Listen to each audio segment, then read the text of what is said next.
This channel does not promote any violent, harmful, or illegal activities. All content provided by this channel is meant for an education purpose only.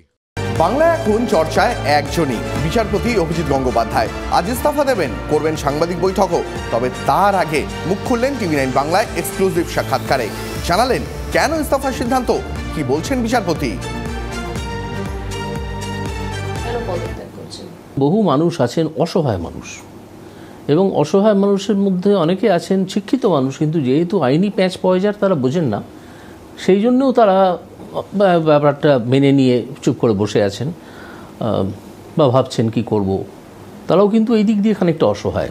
সেই জন্য তাদের পাশে দাঁড়ানোর কথা ভেবেই আমি দেখলাম যে আমার তো ওখানে কাজ মোটামুটি শেষ হয়েছে। যে দুর্নীতি চক্র উদ্ঘাটন করতে আমি চেয়েছিলাম, যখনই আমি মামলা পেলাম তখন আমি দেখলাম যে সেখানে বিরাট দুর্নীতি আছে।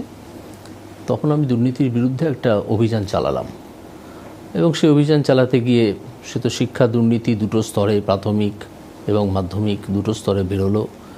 তারপরে এমপ্লয়মেন্ট স্ক্যাম বেরোলো সিভিক পোস্টগুলোয়, মিউনিসিপ্যাল কর্পোরেশনগুলোয়, এবং তারই সূত্র ধরে চলে এলো রেশন দুর্নীতি।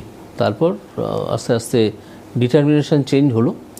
আমার ডিটারমিনেশন এলো অনেক দিন বাদে, আমি এডুকেশন থেকে সরলাম।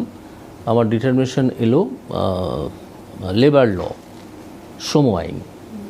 তো শ্রম আইনেও আমি দেখেছি অনেক কোটি টাকার ব্যাপার আছে, পিএফের দুর্নীতি, এর সঙ্গে অনেক সরকারি কর্মচারীও জড়িত, আর অনেক মিল মালিকরাও জড়িত, বিশেষত জুট মিল। হতাশ হয়েছিলেন কি ডিভিশন বেঞ্চ সুপ্রিম কোর্টের বিভিন্ন রায়, যে আপনার রায়ের এগেনস্টে? আমার রায়ের এগেনস্টে তো কেউ স্টে দেয়নি, একটা স্টে শুধু আছে। একটা কথা রটানো হচ্ছে যে আমার জাজমেন্ট ওখানে সুপ্রিম কোর্টে গেলে স্টে হয়ে গেছে। এটা সম্পূর্ণ মিথ্যে কথা, সম্পূর্ণ। যারা বলছেন তারাও জানেন, তারাই সেই মামলায় অ্যাপিয়ার করে হেরে ভূত হয়ে চলে এসছেন কলকাতায়, তারাও জানেন। কিন্তু তাদের ওই পলিটিক্যাল প্রচারটা করতে হবে, তারা ওই জন্য এটা বলছেন। আমার ম্যাটার মাত্র একটা স্টে হয়ে আছে সুপ্রিম কোর্টে, একটা বা দুটো, আর বাকি 19টা মামলা তো সুপ্রিম কোর্ট কলকাতায় আবার পুনর্বিচারের জন্য পাঠিয়ে দিয়েছে। সুপ্রিম কোর্ট তো সেখানেই সেটিসফাইড করে দিতে পারতো যদি আমার অর্ডার এতই খারাপ হতো। আর তাছাড়া একটা জিনিস মনে রাখতে হবে, আমার অর্ডার, ম্যাক্সিমাম অর্ডার কিন্তু ডিভিশন বেঞ্চে চ্যালেঞ্জ হয়েছে।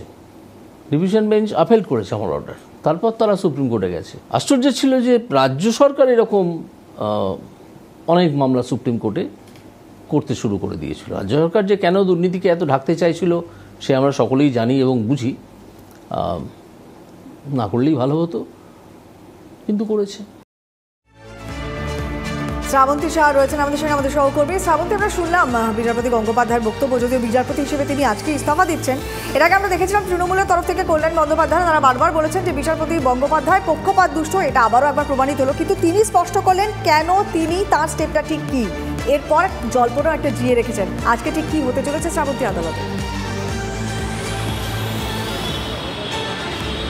দেখো, খুব স্পষ্ট যে প্রথমে ইস্তফা দেবেন বিচারপতি গঙ্গোপাধ্যায়, এবং তার জন্য বাড়ি থেকে তিনি 9:30টার মধ্যেই হয়তো কলকাতা হাইকোর্টে পৌঁছে যাবেন। তারপর তিনি ইস্তফাপত্র পাঠিয়ে দেবেন। যেহেতু রাষ্ট্রপতিকে নিজে হাতে চিঠি লিখতে হয়, যদি কোনো সিটিং জাজ ইস্তফা দিতে চান সেক্ষেত্রে নিজে হাতেই তিনি চিঠিটা লিখবেন, এবং তারপর সেটা জিপিওতে পাঠানো হবে। তারপর প্রধান বিচারপতির কাছে তিনি নিজে গিয়ে ইস্তফাপত্র দিয়ে দেবেন।